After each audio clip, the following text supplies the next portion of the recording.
Mesdames et messieurs, bonsoir. Ravi de vous retrouver sur PDCI TV, la chaîne officielle du PDCI RDA. Dans le cadre de ces grandes consultations avec les militants, militantes, sympathisants et sympathisantes, le PDCI RDA organise des rencontres dans ces zones politiques du 20 juillet au 31 août prochain. La première rencontre a eu lieu le samedi 20 juillet 2019 avec la zone sud venue échanger avec le professeur Maurice Kakou Dikawi. Le compte rendu de cette rencontre. Les délégués départementaux et communaux, les permanents, les membres du bureau politique, les membres du comité des sages, les membres du Grand Conseil régional, les secrétaires généraux de section, les présidents UFPDCI urbaine et rurale, JPDCI urbaine et rurale, les membres du comité provisoire de gestion de la JPDCI estudiantine et scolaire de la zone sud comprenant la région de l'Agnébitiassa, la Mé, le Grand Pont et le district autonome d'Abidjan étaient tous présents à la première séance de travail avec le professeur Maurice Kakou Dikawi ce samedi 20 juillet 2019 à la maison du parti à Cocody. Cette première rencontre d'échange avec les délégués de la zone sud marque le début d'une série de rencontres qui va se tendre dans les 5 autres zones politiques du PDCI RDA et qui vise à la mise en œuvre des décisions prises lors du dernier bureau politique du 27 juin 2019 à Daoukro. Interrogés à la fin de la rencontre, les délégués de la zone sud se sont exprimés au micro de notre équipe de reportage et se disent prêts pour aller travailler sur le terrain. Donc nous sommes venus ce matin à la demande de notre président, le président Henri Konabédié, qui a instruit, n'est-ce pas, donc le secrétaire exécutif, le professeur Dikawi, secrétaire exécutif en chef du PDCI-RDA, de faire en sorte qu'il y ait des tournées dans 6 zones. Les 6 zones dont fait partie la zone sud avec 2 sous-zones, sud 1, qui est donc le district autonome d'Abidjan, et sud 2, qui comporte la région des Grands Ponts, la Mé et Agnébitiassa. Nous sommes donc venus ensemble pour échanger, discuter sur les problèmes majeurs sociopolitiques du pays, mais bien entendu également sur des problèmes sociopolitiques au niveau local, au niveau de notre zone. Donc personnellement, j'ai été heureux de participer à cette rencontre parce qu'on a appris beaucoup sur l'organisation du parti, la richesse du parti, sur les difficultés aussi qui sont des défis à relever en ce qui concerne chaque département. Et il y a donc 24 départements qui interviennent pour poser les problèmes réels, n'est-ce pas, donc non seulement de cette zone, mais également du PDCI-RDA. Nous sommes invités à cette grande rencontre, une rencontre capitale pour voir la vie du PDCI sur le terrain.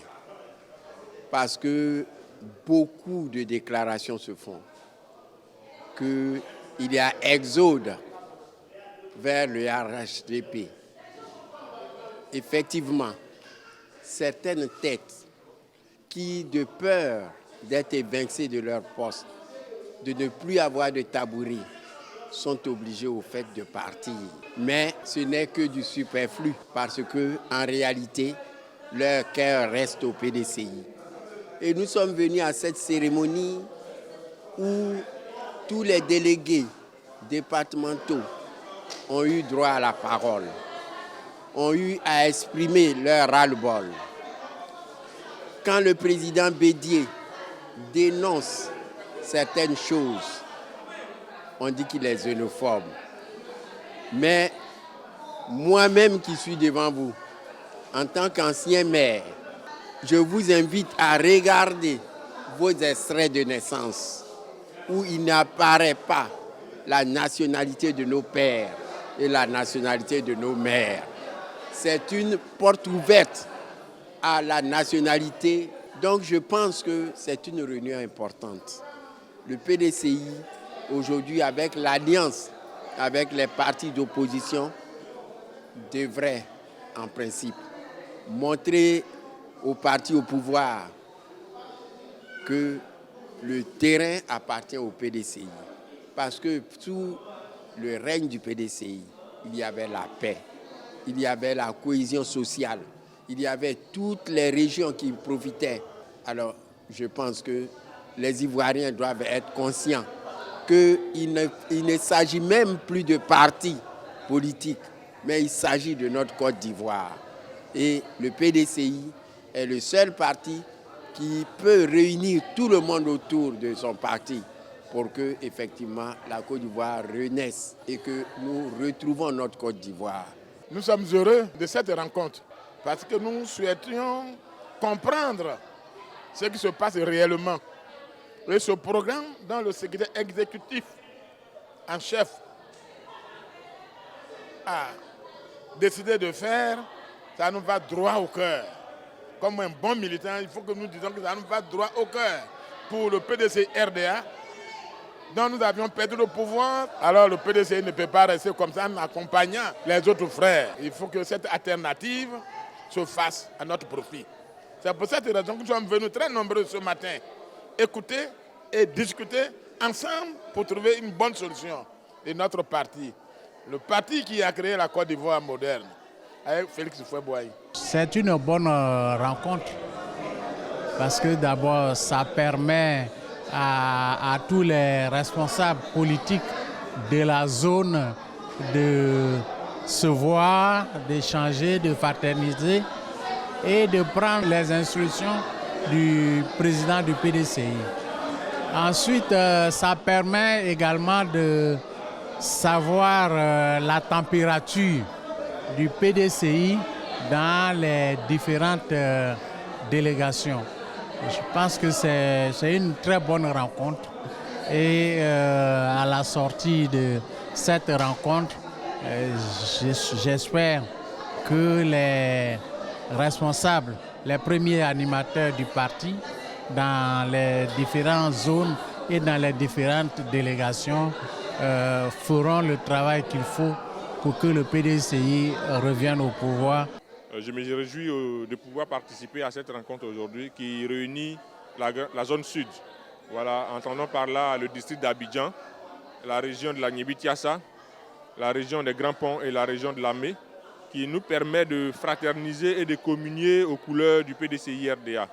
C'est des rencontres qu'il faut multiplier, voilà, pour permettre aux militants eux-mêmes d'abord de se familiariser à la chose, de se connaître davantage, de se fréquenter et de nourrir les mêmes idéaux qui vont nous conduire à la reconquête du pouvoir d'État en 2020. Je voudrais également profiter de l'occasion pour me prononcer un tant soit peu tout ce qui se passe actuellement par rapport à l'actualité nationale, surtout sur la recomposition de la CEI. Et je profite de votre micro pour dire un mot à l'endroit de mon président Kwasi Ndri-Valentin, qui aujourd'hui se voit muselé dans une situation où il ne peut même pas apparaître dans une rencontre aussi importante, alors que lui-même, président Valentin Kwasi, a été candidat au niveau national parce qu'il émanait de la délégation d'Abobo. Et étant de la délégation d'Abobo, il devait pouvoir participer pleinement à une rencontre de cette envergure.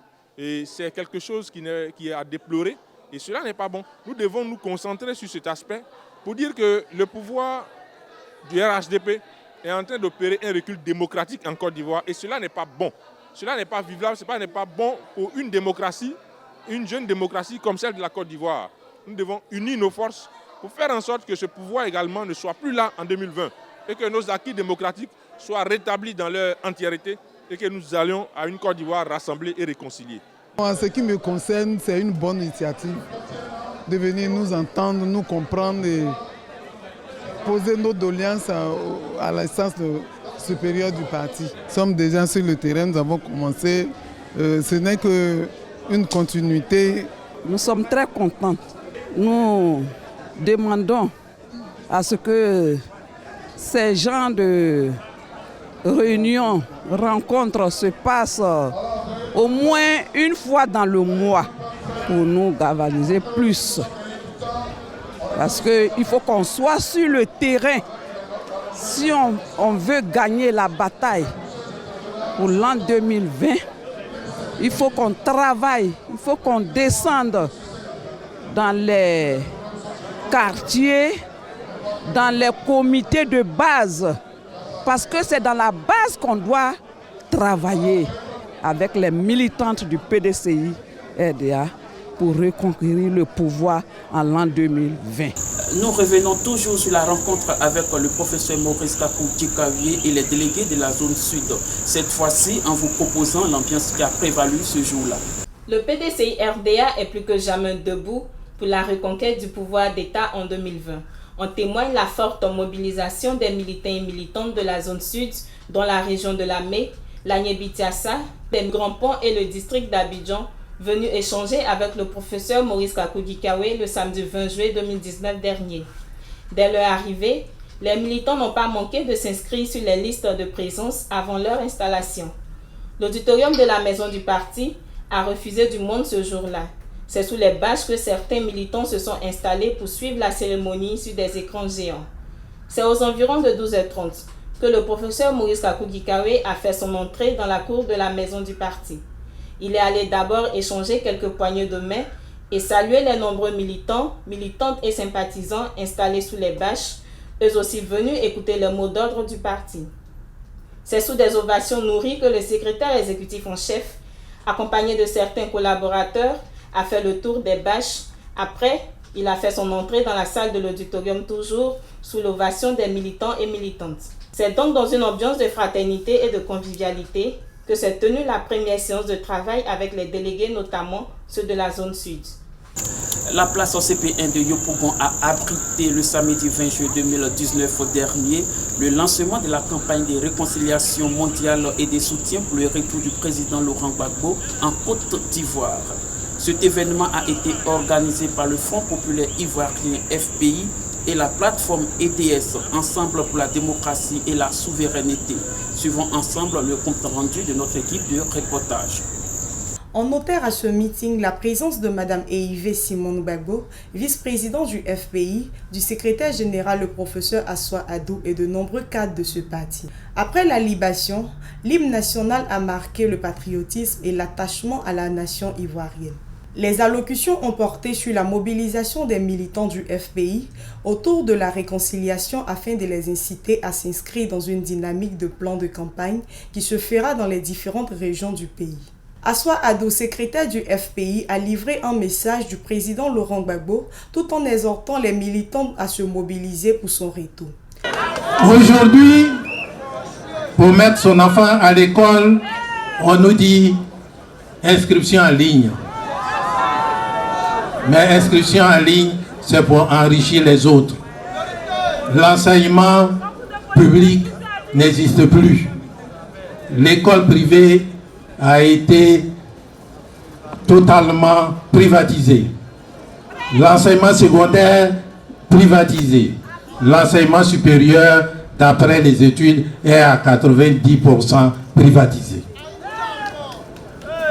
Donc le régime qui est là a tué ce que j'appelle le service public.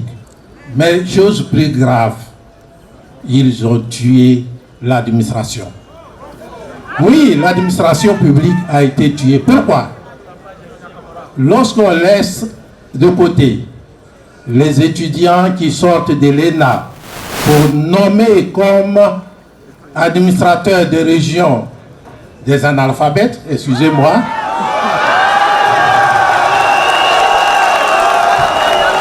c'est que le pays recule. Le pays recule. Mais pourquoi on est arrivé là? On est arrivé là parce qu'ils ont introduit dans ce pays ce que nous n'avons jamais connu, ce qu'ils appellent le rattrapage ethnique. Rattrapage ethnique, quand on prend la liste de ceux qu'on déclare admis à un concours, on a l'impression que l'intelligence a quitté les autres régions de Côte d'Ivoire pour aller se localiser au nord. Le rattrapage ethnique a infiltré toutes les structures de la nation. Mais, chose plus grave, le rattrapage ethnique existe au niveau même de ce qu'ils appellent encore la démocratie. Je vais vous expliquer.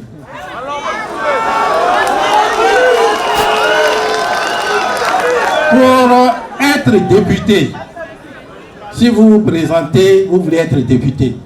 Si vous êtes au nord, vous avez besoin de 25 000 électeurs. Mais si vous avez le malheur d'être du sud, de l'ouest, de l'est, il vous faut 65 000 électeurs au minimum.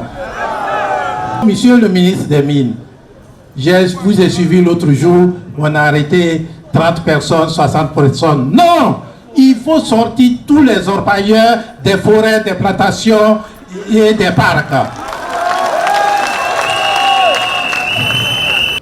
À partir de là, le président de Laurent Gbagbo, qui de sa prison observait, a demandé à son parti de se lever, de se mobiliser et d'entraîner les Ivoiriens à réclamer la réconciliation. Parce que la réconciliation, c'est notre premier barrage. Notre premier barrage. La réconciliation va nous permettre de poser tous les problèmes de la sécurité, de l'occupation des terres, de l'occupation des forêts, des élections. Il faut que la structure qui est chargée de faire les élections, la CEI, soit autonome, soit sécurisée, ait les moyens de contrôle, moyens financiers, moyens de coercition. Aujourd'hui, nous sommes venus vous dire de vous mobiliser. Mais le Front populaire ivoirien, par ses dirigeants, par ses fédéraux, par ses SN, va partir dans tout le pays pour que les populations s'élèvent. Ce n'est plus le moment de parler, comme disait le représentant d'EDS. C'est le moment d'agir. C'est le moment de demander. C'est le moment de se poser. Co-organisatrice de ce meeting, la plateforme EDS s'est appesantie sur les maux qui minent le pays depuis la crise post-électorale en n'omettant pas les sujets d'actualité. Des partis politiques alliés ont pris part à ce giga meeting du FPI-EDS. Le PDCI-RDA, avec à sa tête M. Yeboué Laza, vice-président du parti, était fortement représenté. Ce dernier, dans son intervention, a remercié les organisateurs de cet événement. Il a dans ses propos souhaité que le PDCI-RDA participe à cette tournée aux côtés du FPI tout en abordant ensemble les questions d'organisation générale des élections et de la réforme de la CEI. Au sortir de ce meeting, nous avons recueilli l'avis de quelques participants. Il faut retenir tout simplement que Gbagbo de retour très rapidement. La réconciliation s'impose. On n'a jamais pu la faire. Il est nécessaire qu'on se mobilise, qu'on aille à la réconciliation et au regroupement de tous les Ivoiriens. On félicite EDS, on félicite le FPI, le camarade Assoa Adou, le camarade Gbagbo. C'est quelque chose qui est lancé, ça ne s'arrêtera plus. Il y aura la réconciliation, il y aura le retour du président Gbagbo et surtout la Côte d'Ivoire va se retrouver. Vous savez que le PDCI est engagé dans tout ce qui est réconciliation, rassemblement, ensemble. Donc nous ne pouvons que dire oui à toute initiative pour la réconciliation des fils et des filles de Côte d'Ivoire. Nous avons été heureux de la participation du PDCI qui a enfin compris que la réconciliation, le pays ne peut pas continuer éternellement dans la belligérance. Il faut à un moment donné s'arrêter et puis faire face à la réconciliation pour propulser le développement. Comme le secrétaire général Assoa Adou l'a dit, il n'y a pas de développement. Il n'y a pas de développement. Les Ivoiriens se regardent en chien de faïence depuis près de 10 ans. Il faut bien que les Ivoiriens que nous sommes, nous mettions ensemble pour relancer notre pays. Nous venons d'assister à un grand meeting de nos amis de l'FPI. L'impression c'est qu'aujourd'hui, la réconciliation doit démarrer parce que tout ce qu'on a entendu depuis jusqu'à maintenant, on n'a pas senti. Et je pense que le FPI, à travers EDS, vient de lancer la locomotive pour que la réconciliation ait lieu en Côte d'Ivoire. Et nous pensons qu'on est venu pour nous associer à cette entreprise, une nouvelle entreprise, parce que le PDCI-RDA, qui est le parti fondateur de la Côte d'Ivoire, ne peut pas regarder ce pays-là aller à volo. Nous devons participer à la réconciliation pour que ici, vraiment, il y ait l'entente et la cohésion entre les Ivoiriens. Je pense que nous sommes prêts pour cette initiative. C'est pourquoi on vient accompagner le FPI et le EDS. C'est tout pour aujourd'hui. Nous avons été ravis d'être en votre compagnie sur PDCI TV, la chaîne officielle du PDCI-RDA. À bientôt.